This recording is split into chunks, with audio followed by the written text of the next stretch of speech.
My parents didn't show up at my wedding. When I called to ask why, my mom said it was her sister's birthday and they couldn't miss her party.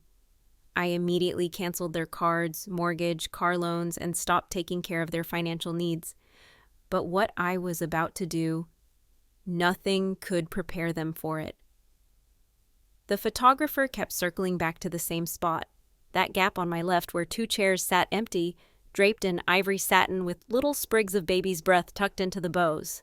I watched her frown at her viewfinder, adjusting angles, trying to frame the shot so those chairs wouldn't dominate the composition. "We can move them," she said finally, her voice careful. "If you'd like." I shook my head. "Leave them." Daniel squeezed my hand, and I felt the question in his grip. "Are you sure?" But he didn't ask it out loud. He'd stopped asking about an hour ago, when I'd emerged from the bridal suite with my makeup freshly fixed and my spine straight, and told him we weren't waiting any longer.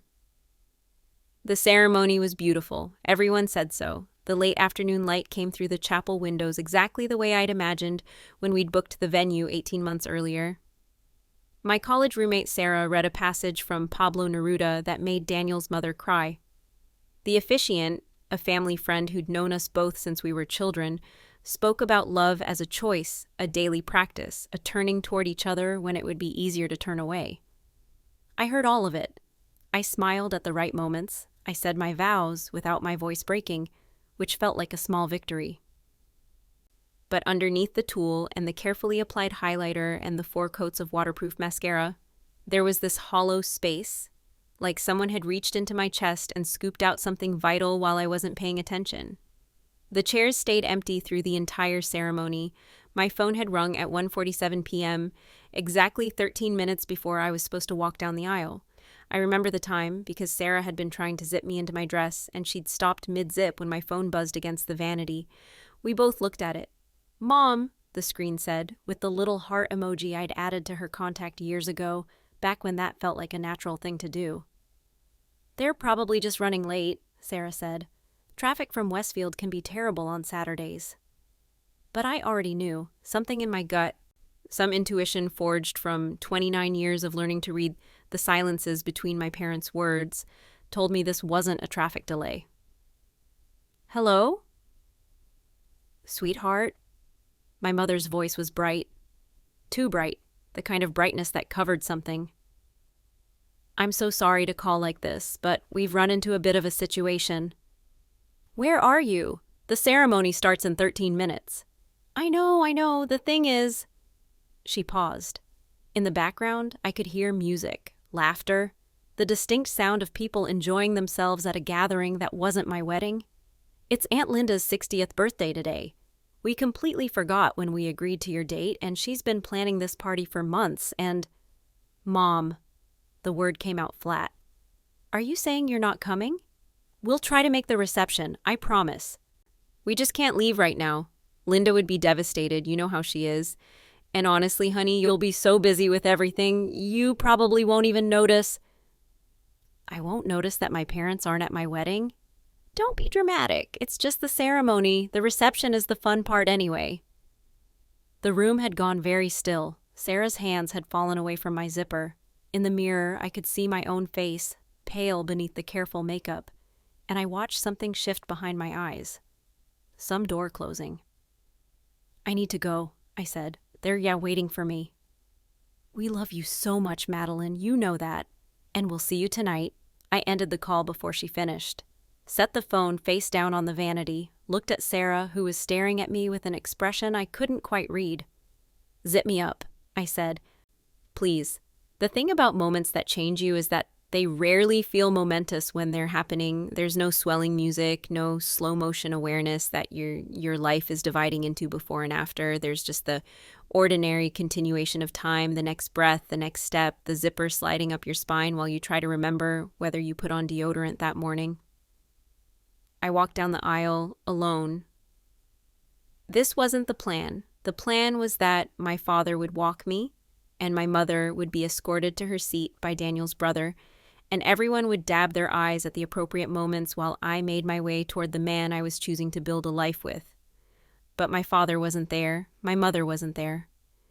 And so I walked alone, my heels clicking against the polished stone floor, my bouquet trembling slightly in my grip, and the 400 guests turned to watch me with varying expressions of confusion, concern, and, from Daniel's side of the aisle, barely concealed curiosity.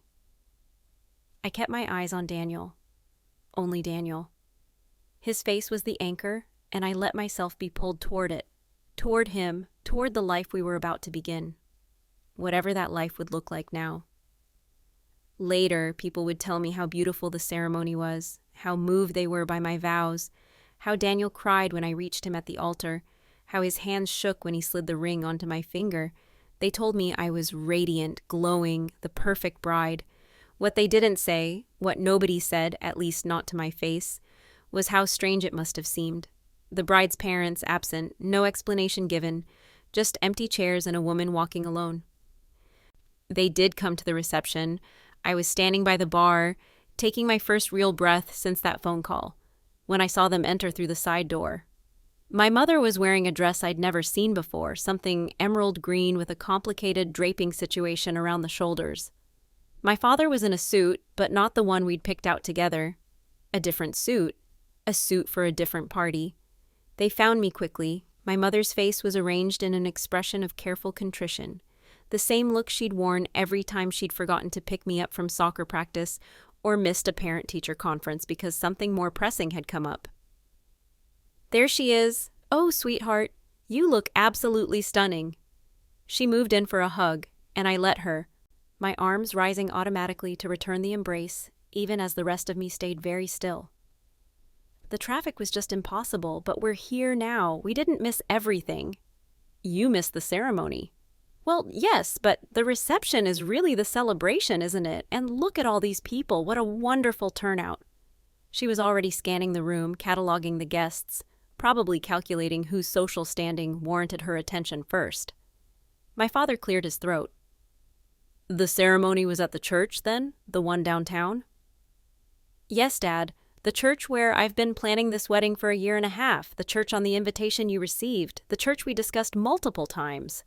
He nodded, not quite meeting my eyes. Right. Well, you probably looked lovely." Probably. I probably looked lovely at my own wedding, which he would know for certain if he'd been there. "Excuse me," I said.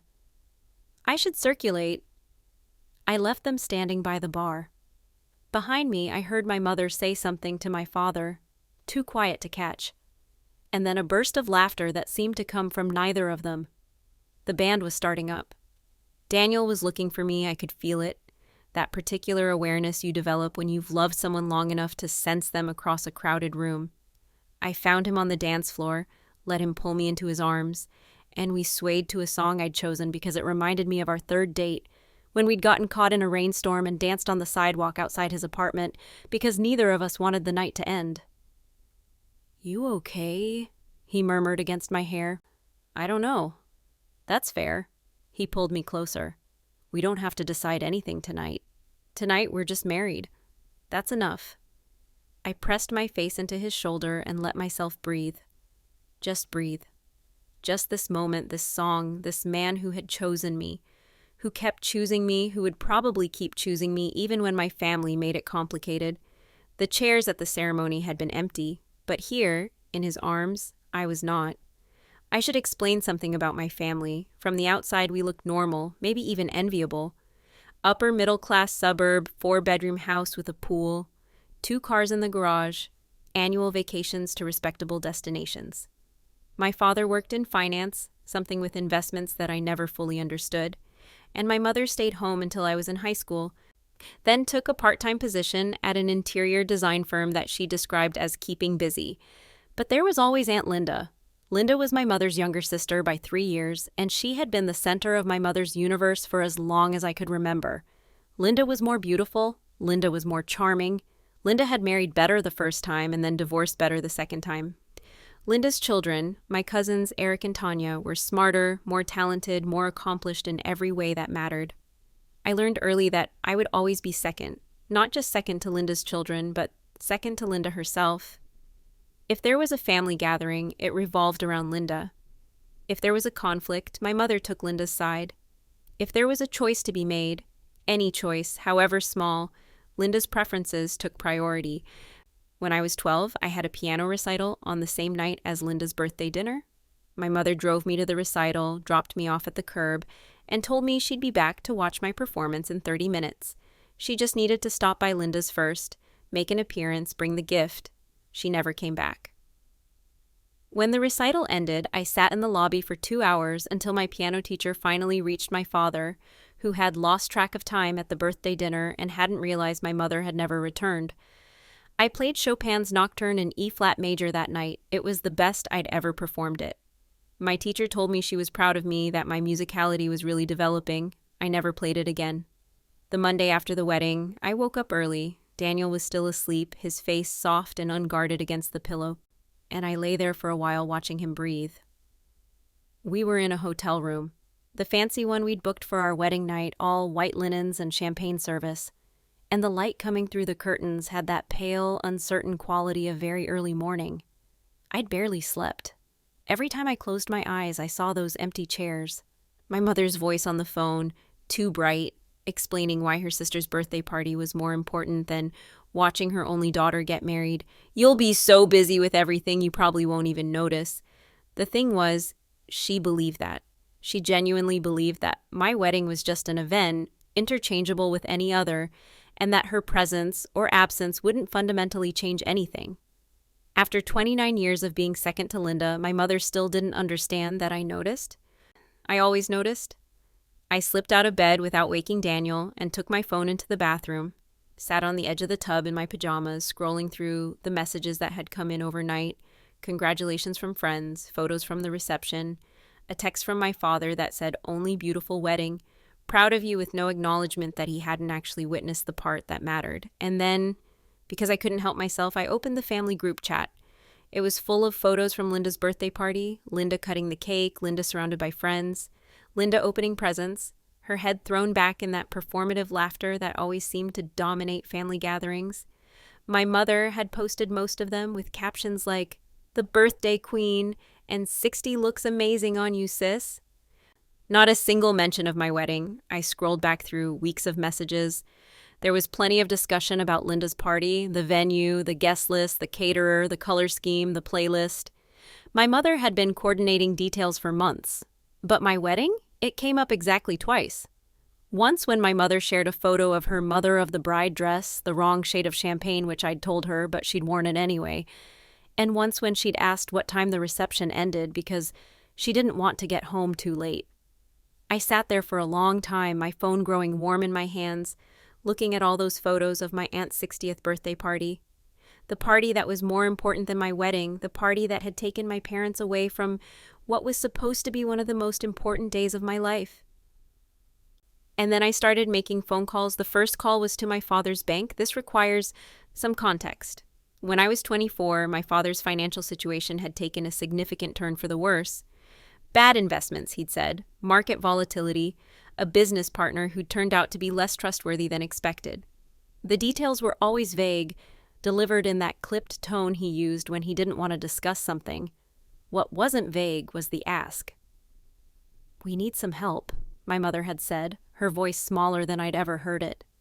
"Just temporarily, just until your father gets things sorted out." I had money, not family money, not inherited wealth or trust funds or any of the cushioning that my cousins enjoyed from Linda's various affluent marriages. My money was mine, though I earned through years of working while I went to school, then building a career in software development that turned out to be unexpectedly lucrative.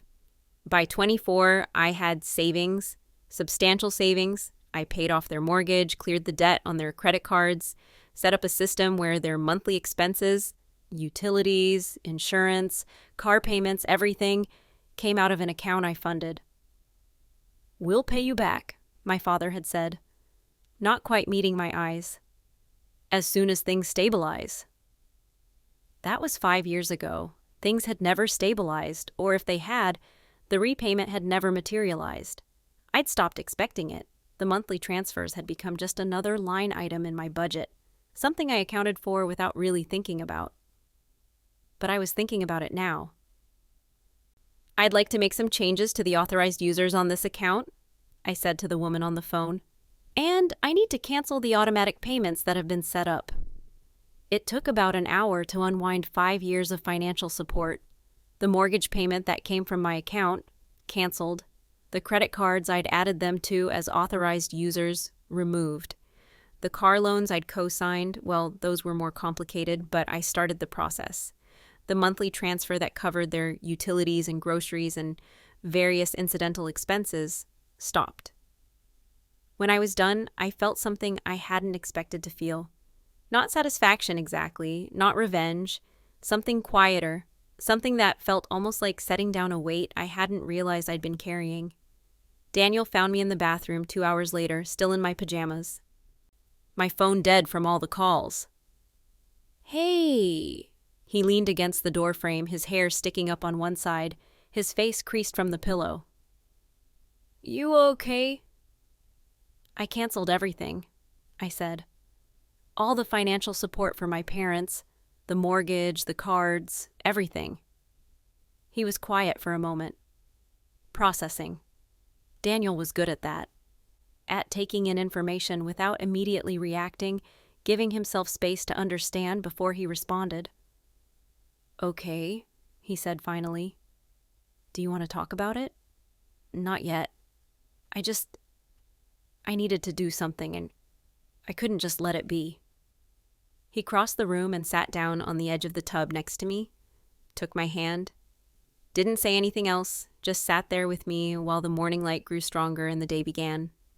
The fallout started 3 weeks later. By then, Daniel and I were back from our honeymoon, 10 days in Portugal, where we'd eaten too much seafood and gotten sunburned on a beach in the Algarve, and spent entire afternoons doing nothing but reading side by side in silence.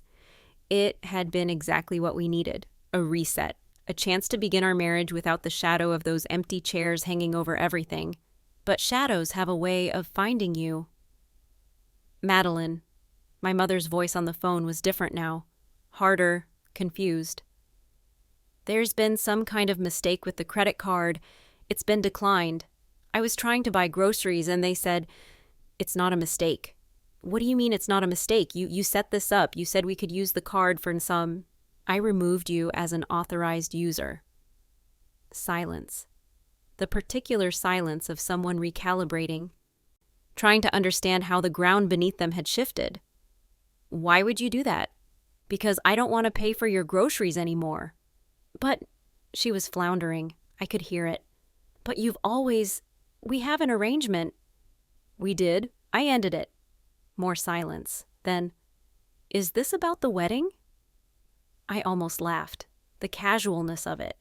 "Is this about the wedding?" As if she'd forgotten to RSVP to a casual dinner party, not missed watching her only daughter get married. "It's about a lot of things, Mom. The wedding is one of them."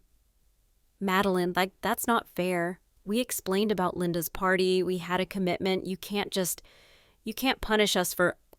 "I'm not punishing you. I'm choosing not to financially support 2 adults who chose a birthday party over their daughter's wedding." "It's not complicated." "But the mortgage..." "Talk to the bank. I'm sure they'll be happy to help you figure out your options." I ended the call, set my phone down, looked out the window at the street below our apartment where people were walking dogs and pushing strollers and living their ordinary lives, and tried to feel something other than the cold, clean emptiness that had settled in my chest. Daniel was at work, I was alone, and I had just fundamentally altered my relationship with my parents in a way that couldn't be taken back. Good, I thought, good. Over the next month, the calls kept coming. My father, first confused, then angry. "What the hell do you think you're doing? Do you know what this is going to do to our credit?" My mother, cycling through various strategies. Guilt. "After everything we've done for you." Bargaining. "What if we apologize? Would that help?" Anger. "You're being incredibly selfish." And finally, bewildered hurt. "I don't understand why you're doing this to us." I didn't answer most of them. Let them go to voicemail. Listen to the messages later in small doses, the way you might expose yourself to an allergen you're trying to build tolerance to. None of the messages contained an actual apology. Not once did either of them say, "We're sorry we missed your wedding." It was always framed differently. "We're sorry you're upset. We're sorry you took it this way. We're sorry you can't understand that we had obligations." The distinction mattered. It told me everything I needed to know about whether they actually understood what they'd done. Aunt Linda called once, just once. Her voice was honey sweet. That particular tone she used when she was trying to smooth something over. "Madeline, sweetheart, I'm hearing that there's been some tension since my party. I just want you to know that I never meant for my birthday to cause problems. If I'd known it was going to interfere with your wedding, you knew, Aunt Linda, everyone knew. The wedding date was set a year in advance. You chose to have your party the same day anyway." A pause. The honey went a little sour. "Well, I'm sorry you feel that way. I just think families should be able to celebrate multiple things. There's room for everyone's special moments. There wasn't room for mine at my wedding. My parents chose your moment over mine. That's really between you and them. I just wanted to—" "Goodbye, Aunt Linda." I hung up, blocked her number, added it to the growing list of contacts I no longer wanted to hear from. The thing about cutting people off financially is that money is never just money. For my parents, the money I'd been providing wasn't just mortgage payments and credit card balances. It was proof that despite everything, despite the missed recitals and forgotten birthdays and decades of being second to Linda, I still loved them enough to take care of them. It was evidence that our relationship, however flawed, was still intact. And now that evidence was gone. The calls from creditors started within 6 weeks. I knew because my mother told me in one of her voicemails that she was getting calls about the mortgage, about the car loan, about accounts that had gone delinquent. Her voice had a quality I'd never heard before. Not just upset, frightened. "I don't understand how you can just leave us like this," she said. "We're your parents. We made mistakes, fine, but families work through things. Families don't abandon each other." I sat with that voicemail for a long time. Families don't abandon each other. The irony was so thick I could almost taste it. Daniel came home to find me on the couch, staring at my phone, the voicemail still queued up. "Another one?" he asked, setting down his bag. "She says families don't abandon each other." He sat down beside me, didn't touch me, just let me have my space. "What do you think about that?" "I think she's right." I turned the phone over in my hands. Families don't abandon each other. They show up. They're present. They don't choose someone else's birthday party over their daughter's wedding. So, what are you going to do? That was the question, wasn't it? The money was the easy part. The money was just numbers, just logistics, just a matter of phone calls and paperwork. But there was more. There was something else I'd been turning over in my mind, something that had started as a whisper and grown into a plan. "I'm going to make sure they understand," I said slowly. "Not just that I'm angry, not just that they hurt me. I want them to understand exactly what they chose, exactly what they soused." Daniel waited. "I'm not going to explain it to them," I continued. "I'm going to show them." The plan came together over the next few months. It started with a simple realization. My parents didn't understand the weight of what they'd done because they'd never experienced anything like it. In their world, I was always going to be there. Always going to be reliable, responsible Madeline, who paid the bills and remembered the birthdays and showed up even when they didn't. But what if I wasn't? What if I created a situation where they experienced viscerally and undeniably what it felt like to be excluded from something that should have included them? The opportunity came from an unexpected source: my career. I'd been working in software development for 8 years, but what my parents didn't fully understand, what I'd never explained in detail because they'd never asked, was that I hadn't just been working for companies. I'd been building my own. A side project that had started as a hobby and grown into something substantial, a platform for financial literacy education that had caught the attention of investors, that had grown a user base, that was now in talks to be acquired for a number with a lot of zeros at the end. The acquisition closed 6 months after my wedding. The number was significant enough that it made news, not front page news, but tech news, financial news, the kind of coverage that people in certain circles paid attention to. I didn't tell my parents. I didn't tell anyone in my family. I let them find out the way everyone else did, through the press coverage. And then I waited. The call from my mother came 3 days after the acquisition announcement hit the major tech publications. "Madeline?" Her voice was strange, strangled. "I just saw someone sent me an article. Is this true?" Did you just, yes. Why didn't you tell us? This is huge. This is the kind of thing you share with family. Like a wedding? Silence. Mom, I said, I didn't tell you because you weren't interested. You've never asked about my work. Not really, not in any detail. You know I do something with computers and that's been enough for you. You didn't know I was building a company because you never cared enough to find out. That's not fair. We've always supported your career. You supported the idea of me having a career because it meant I could support you, but my actual work, my accomplishments, those have never been interesting to you, not compared to whatever Eric and Tanya are doing. Not compared to Linda's latest charity gala or Linda's new kitchen renovation or Linda's anything. You're being dramatic. I'm being honest. For the first time in maybe my entire life, I'm being completely honest with you. And here's some more honesty. There's a celebration happening. A real one. My investors, my team, the people who actually believed in what I was building, we're having a party next month to celebrate closing the deal. I could hear her breathing change, the hope that crept into her voice. Oh, that's wonderful. We'd love to come. We can finally meet all these people you've been working with and you're not invited. Another silence. This one deeper, heavier. What? You're not invited. Neither is Dad. Neither is anyone from the family.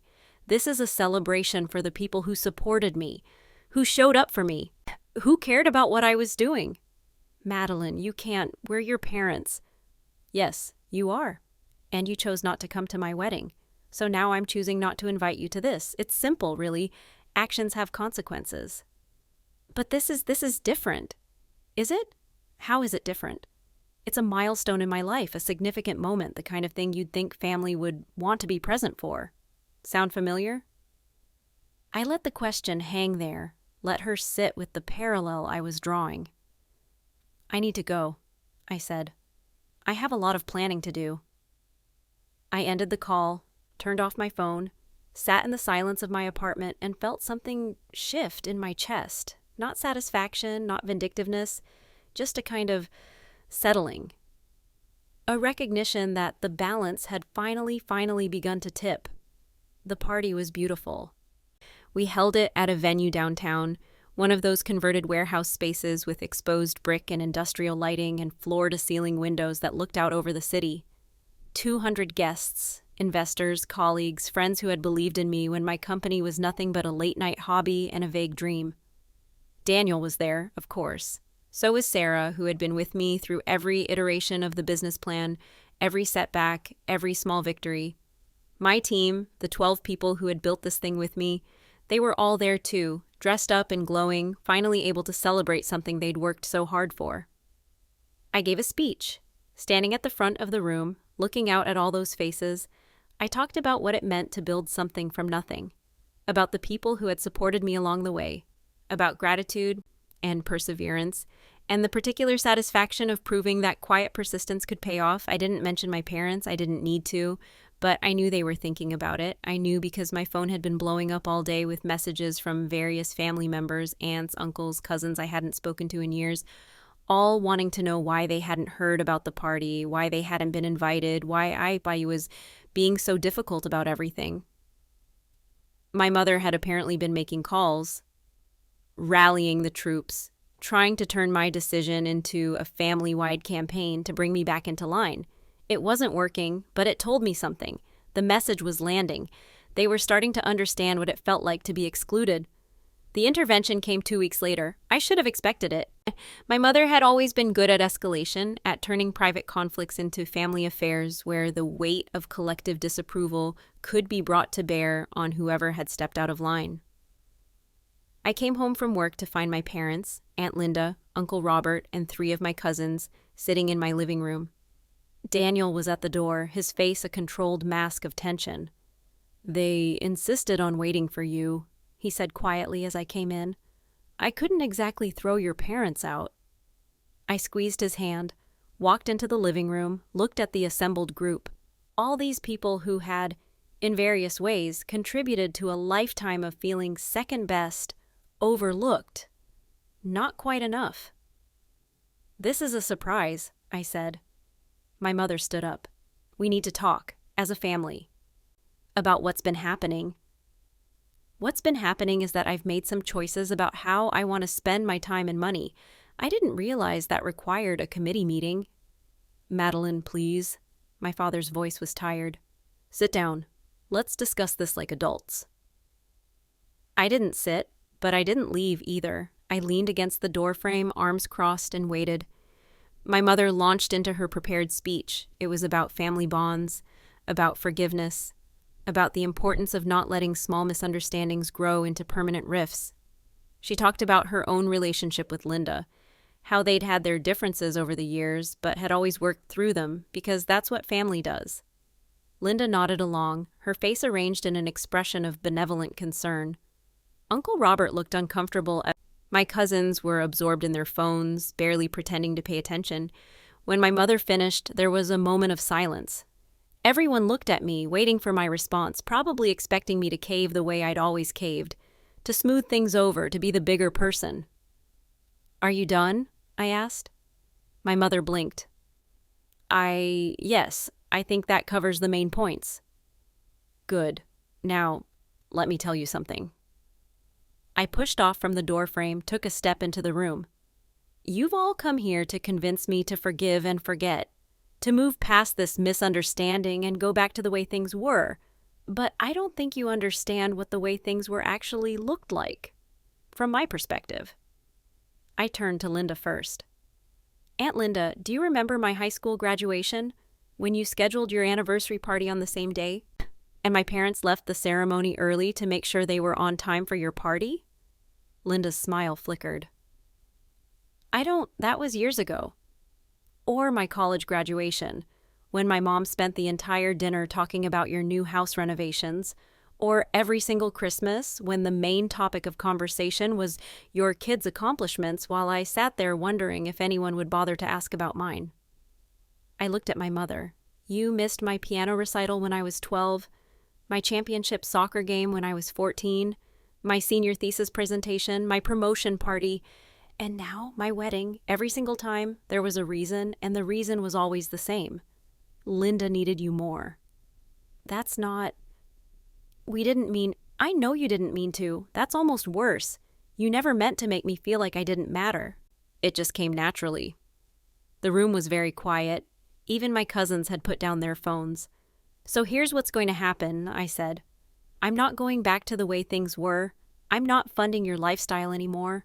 I'm not pretending that being overlooked my entire life is fine, because family. And I'm definitely not going to stand here and be lectured about forgiveness by the people who've never once apologized for any of it. My father stood up. His face was red, that particular shade that meant he was about to say something he'd regret. Now wait just a minute. No, I cut him off. I've waited. I've waited 29 years, and I'm done. If you want a relationship with me, it's going to be different from now on. I'm not going to be the responsible one who holds everything together while being treated like an afterthought. Either we start fresh as equals, or we don't have a relationship at all.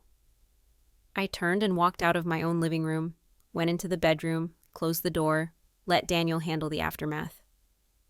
They left eventually. I heard the murmur of voices, the shuffle of people gathering their things, the front door opening and closing, then Daniel's footsteps approaching the bedroom door. He didn't come in right away. Knocked first. Come in. He entered, closed the door behind him, leaned against it. That was intense, he said. Yeah. You okay?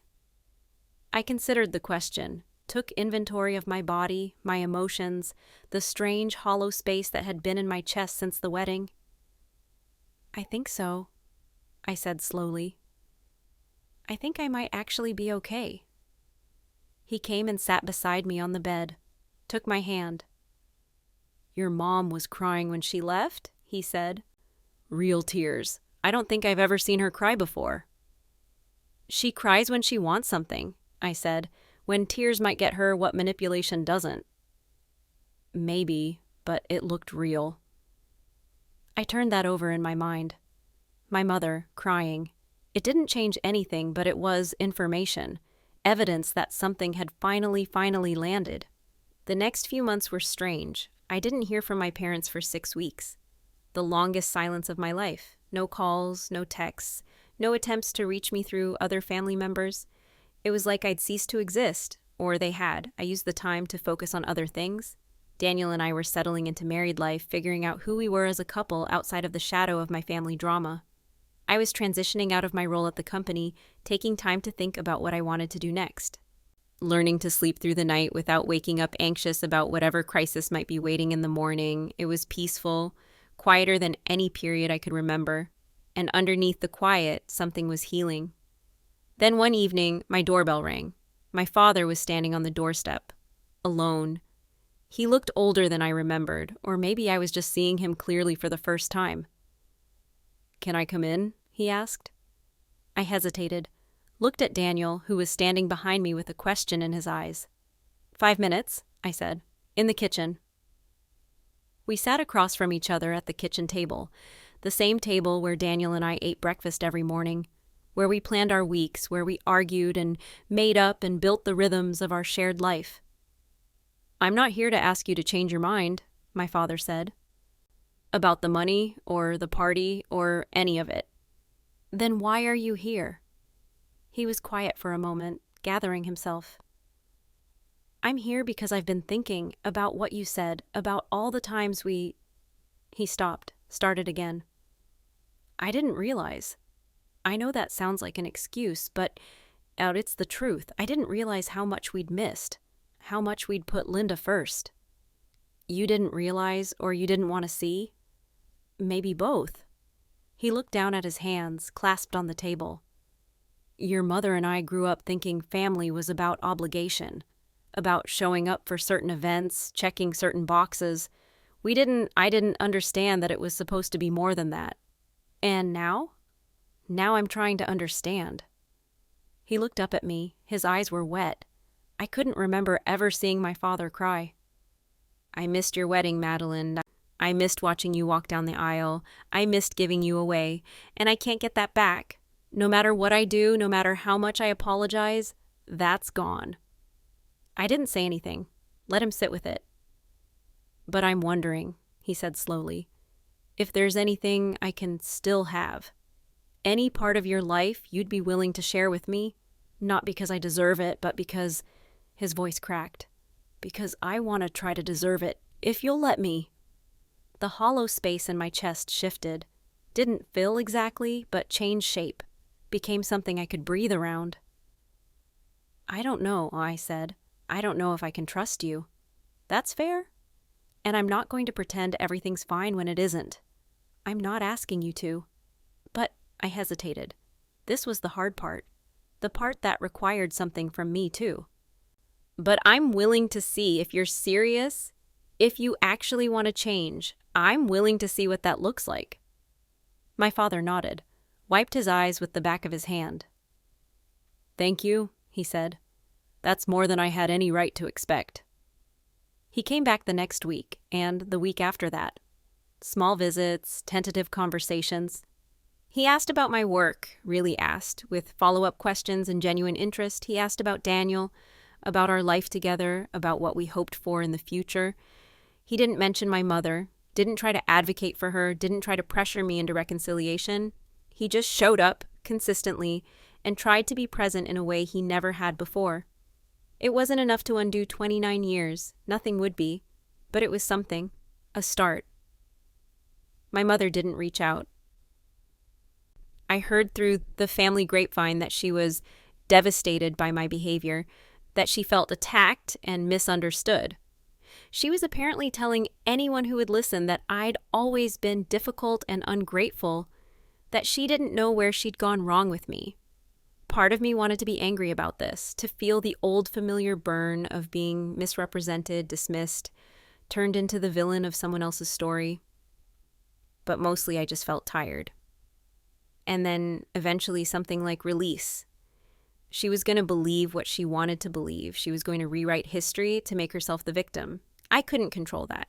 I could only control what I did, how I spent my time, who I chose to let into my life. I chose Daniel. I chose my father, tentatively, one small step at a time. I chose the friends who had showed up for me, the colleagues who had believed in me, the people who had sat in those chairs at my wedding and witnessed me begin this new chapter. I chose myself. A year after the wedding, I got pregnant. We hadn't been trying exactly, but we hadn't been preventing either. That liminal space where you're open to the possibility without actively pursuing it.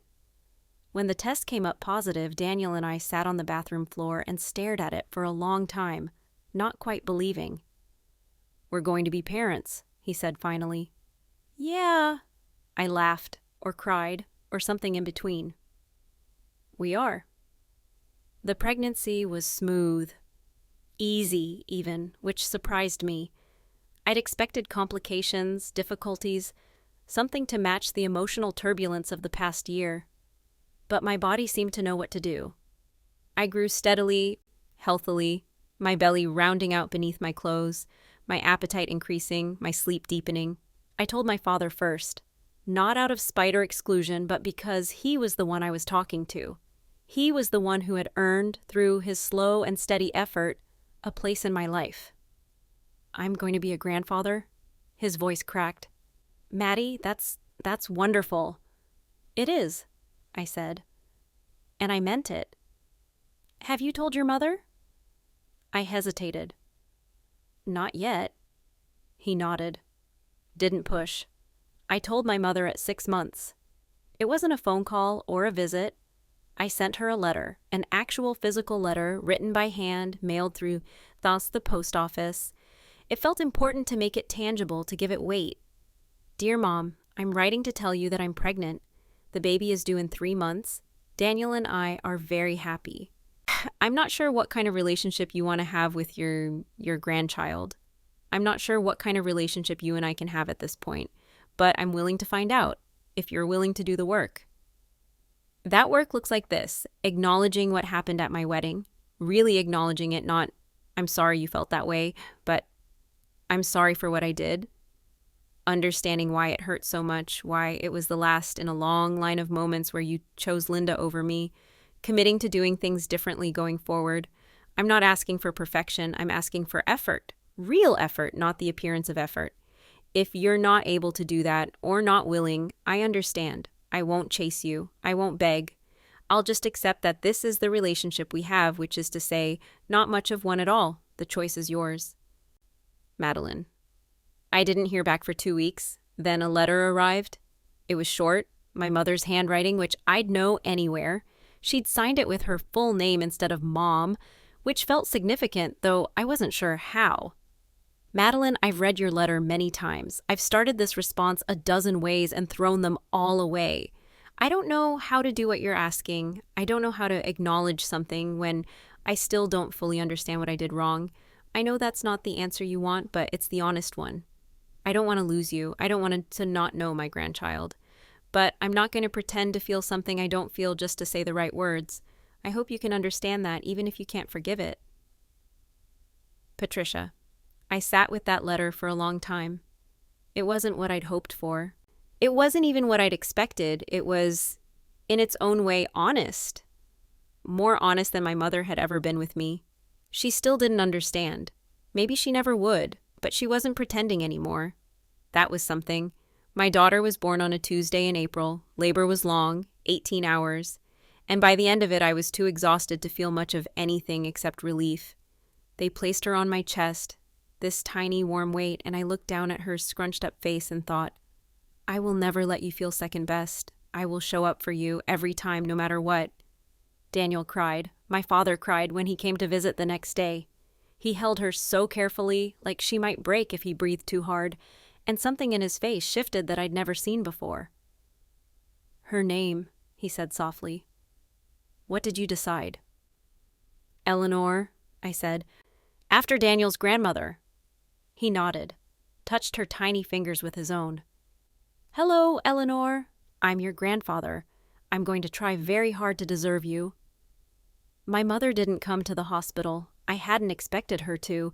I hadn't exactly invited her, but some small part of me had wondered if she might show up anyway, if the pull of a grandchild might be stronger than whatever was keeping her away. It wasn't. Or it was, but not strongly enough.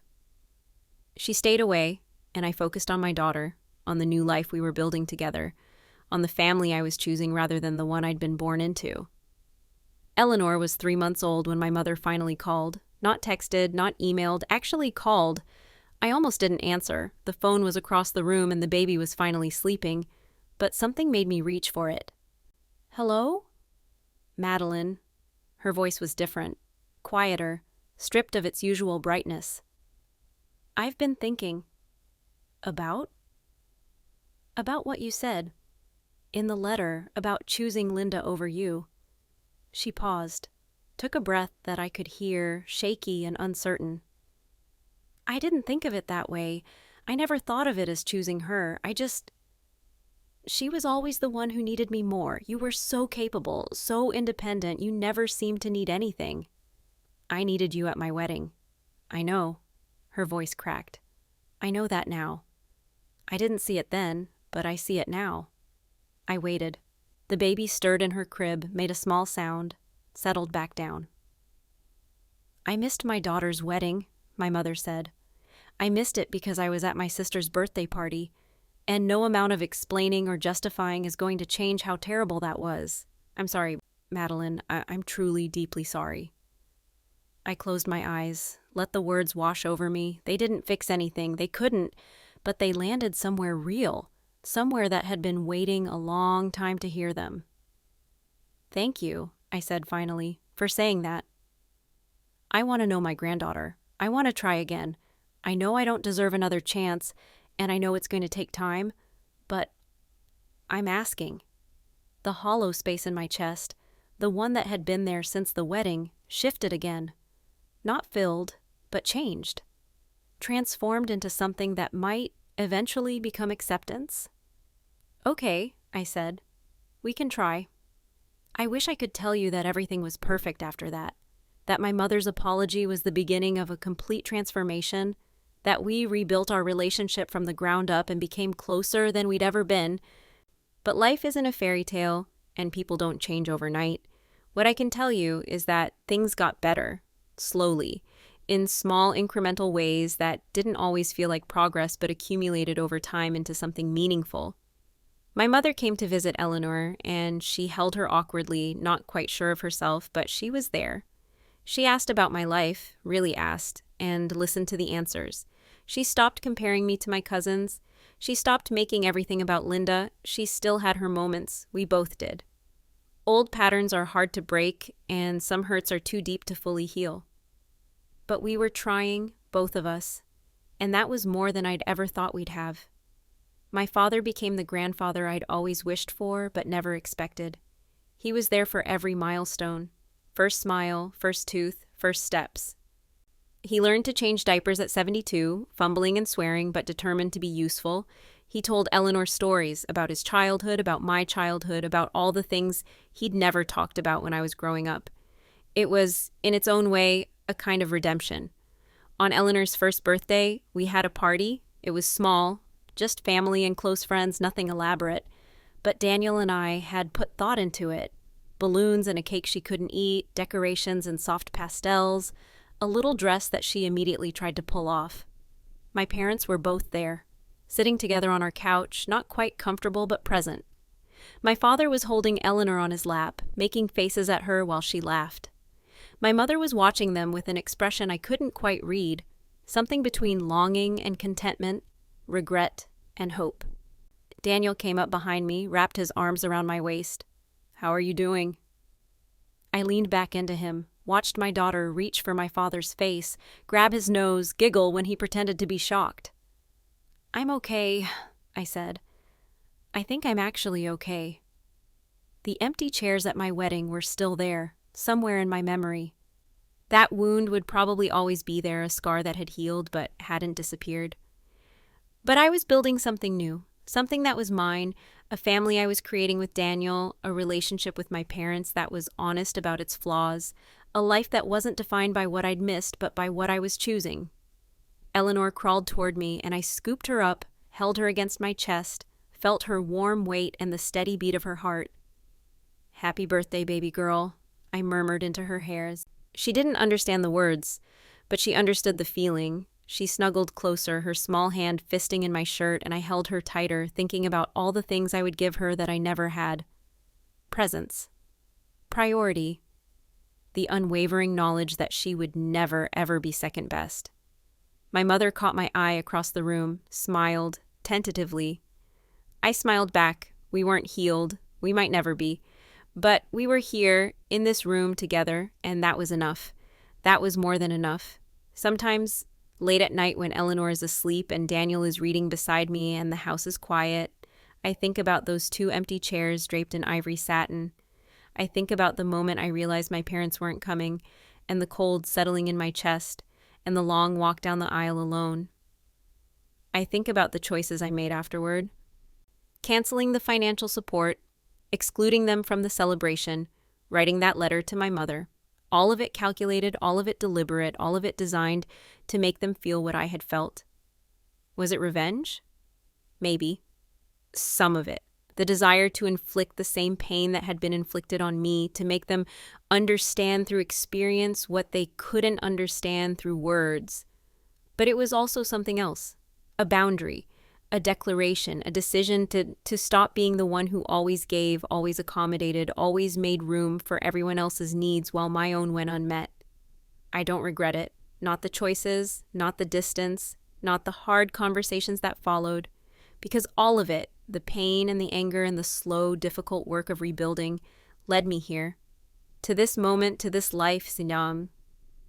To the people I love and the person I've become. My parents missed my wedding. That's a fact that can't be undone.